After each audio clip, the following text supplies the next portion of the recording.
libero, ragazzi, secondo, terzo anno.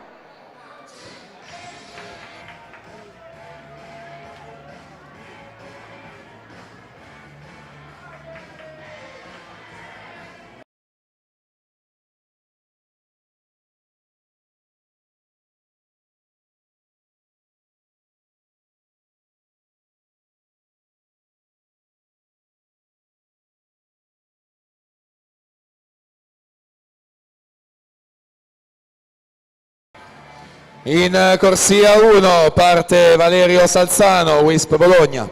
Alla 2 Massimo Chiarioni, Idros.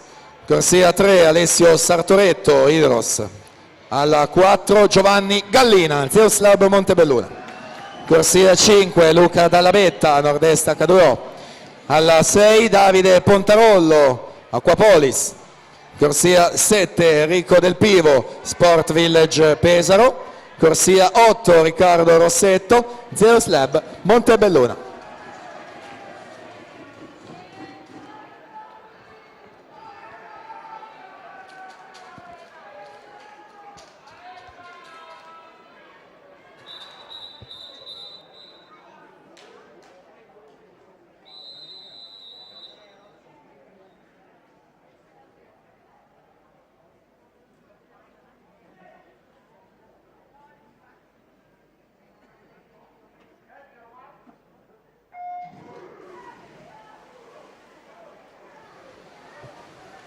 (200) stile libero ragazzi, record del 2016 Alessio Gerardin 1:52,69.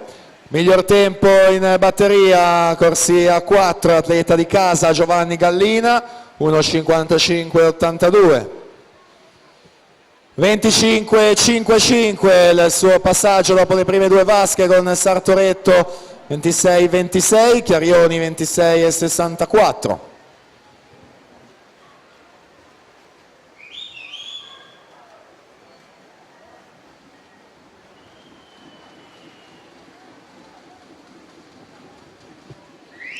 E quindi virata di metà gara 100 metri, Giovanni Gallina, vediamo il passaggio 53,81, 28,26 i suoi secondi 50. Alessio Sartoretto 29,00, Massimo Chiarioni 29,33. Giovanni Gallina, specialista di questa prova dei 200 stile libero, in carriera già medagliato in vasca corta a Riccione 2 stagioni fa. Vediamo i 150, 29,60 il suo ultimo tratto. Record di Alessio Gerardin, abbiamo detto 1:52,69. Ultime bracciate dunque, Giovanni Gallina, Montebelluna in corsia 4, 1:52,69, 1:52,69, quindi eguagliato il primato con Alessio Gerardin che se la ride qui in piano vasca, quindi sono entrambi